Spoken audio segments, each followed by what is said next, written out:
Good morning all of you. तर इथे मी mix केला आहे फ्रेंच बीन्स, टोमॅटो, बीन्स बघू शकता, परत दुधी आहे, आवळा टाकला आहे, परत मी इथे यामध्ये आता सांबार आणि कढीपत्ता टाकत आहे. ठीक आहे.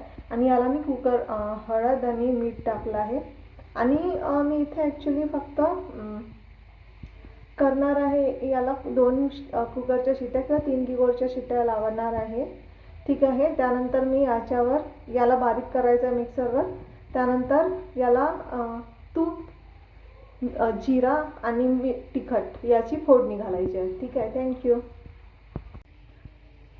And finally this is ready. तर हा एक सूपसारखा आहे. आपण कुकरमध्ये लावलं, टोमॅटो आणि ज्या भाज्या आहेत त्या सगळ्या, कढीपत्ता, मीठ, हळद हे सगळं टाकून आपण कुकरमध्ये लावलं.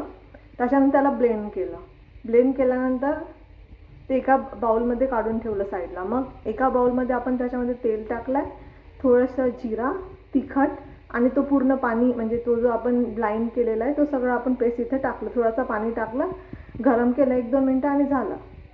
It's done. तर इथे मी ज्या भाज्या यूज केल्या आहेत दॅट इज बीट, आवळा आणि दुधी आपण असं खात नाही, पण अशाच प्रकारे आपल्या पोटात जातं. ठीक आहे. थँक्यू.